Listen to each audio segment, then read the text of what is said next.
ठाकरेंचे 6 खासदार फुटले. ठाकरेंची शिवसेना दुसऱ्यांदा फुटली. याचा धक्का काही लोकांना बसला नाही, कारण धक्का एकदाच बसतो.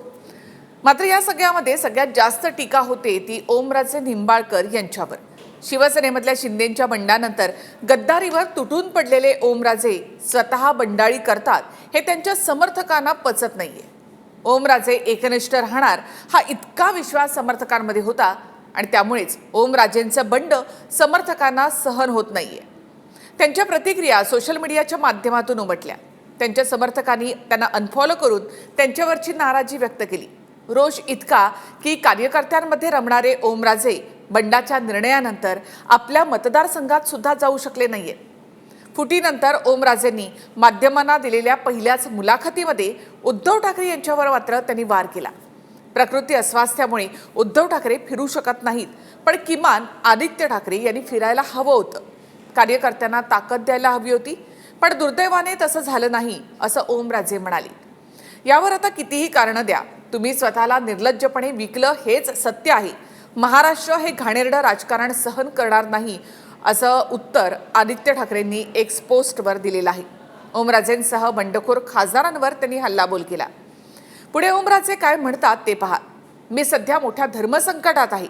जर भावनिक विचार केला तर हे पाऊल चुकीचं वाटतं, पण राजकीय विचार केला तर तेच बरोबर आहे. म्हणजे ओमराजेंनी हा निर्णय विचारपूर्वक आपल्या राजकीय भवितव्यासाठी घेतलेला आहे. खासदार म्हणून लोकांची कामं करण्यासाठी इतके प्रयत्न करतो, तरीही नगर परिषद, पंचायत समिती, जिल्हा परिषद या निवडणुकांमध्ये आपली सत्ता का येत नाही ही स्थिती राहिली तर भविष्यात माझ्या राजकीय अस्तित्वाला धोका निर्माण होईल, अशी भीती 3.25 लाखांच्या मताधिक्यानं जिंकणाऱ्या ओमराजेंना वाटते.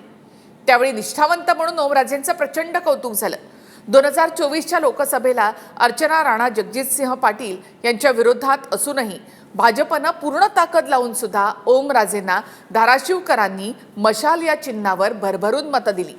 तेच ओमराजे आपल्या बंडखोरीच्या निर्णयाचं सगळं खापर उद्धव ठाकरे आणि आदित्य ठाकरे यांच्यावर फोडतायत. 20 जूनला पवनराजे हत्या प्रकरणाचा निकाल जाहीर होणार आहे आणि त्यानंतर मी मतदारसंघामध्ये जाणार, कार्यकर्त्यांशी सविस्तर चर्चा करणार आणि मग निर्णय घेईन, असं ओमराजेंनी म्हटलंय. म्हणजे ओमराजेंचा निर्णय उद्याच्या निकालावर अवलंबून आहे का? आणि ओमराजेंच्या या निर्णयावरच 6 खासदारांचं शिंदेंच्या शिवसेनेमध्ये विलीन होणं याची घोषणा देखील त्यावरच मग अवलंबून आहे का?